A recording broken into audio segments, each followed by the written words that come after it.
शुक्रवार की देर रात भारत के कई हिस्सों में धरती के डोलने से हड़कंप मच गया, तो वहीं पड़ोसी देश नेपाल में धरती के हिलने से सैकड़ों लोगों की जान चली गई। मध्य प्रदेश में भी कुछ देर पहले धरती के डोलने से लोगों में अफरा तफरी का माहौल पैदा हो गया।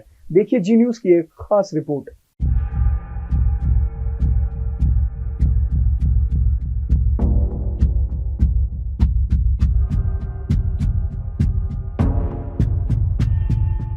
दिल्ली एनसीआर में देर रात भूकंप के तेज झटके महसूस किए गए हैं। रिएक्टर स्केल पर भूकंप की तीव्रता 6.4 मापी गई। दिल्ली के साथ यूपी बिहार में भी भूकंप आया है। भूकंप के झटकों के बाद लोग अपने अपने घर के बाहर निकल आए। दिल्ली एनसीआर में देर रात भूकंप के तेज झटके महसूस किए गए हैं। दिल्ली के साथ यूपी बिहार में भी भूकंप आया है।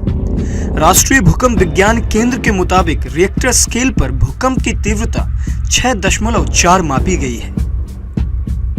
जानकारी के मुताबिक देर रात 11:32 पे भूकंप के झटके लगे।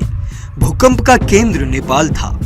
दिल्ली एनसीआर में भूकंप के झटकों के बाद लोग अपने घर के बाहर निकल आए। गनीमत है कि फिलहाल किसी तरह के जानमाल के नुकसान की कोई खबर नहीं है। करीब 1 मिनट तक भूकंप के झटके महसूस किए गए।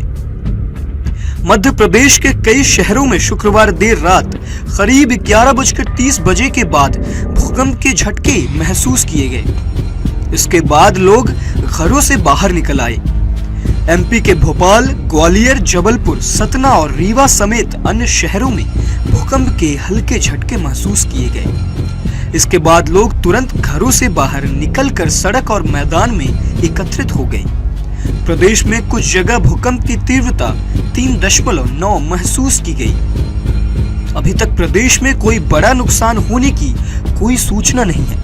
उधर भारत के पड़ोसी देश नेपाल एक बार फिर भूकंप की चपेट में है। शुक्रवार देर रात आई 6.4 तीव्रता वाले इस भूकंप के कारण कई इमारतें ढह गई हैं और तबाही का आलम यह है कि 129 लोगों की मौत हो चुकी है। अभी भी मौतों के आंकड़े बढ़ सकते हैं।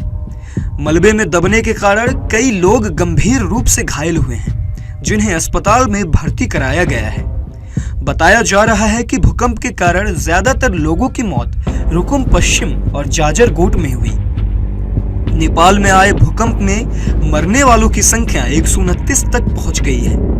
बहरहाल कुछ समय के अंतराल के बाद बार बार भूकंप का आना एक गंभीर खतरे की तरफ इशारा कर रहा है। जी न्यूज के लिए विनोद कुशवाहा की रिपोर्ट।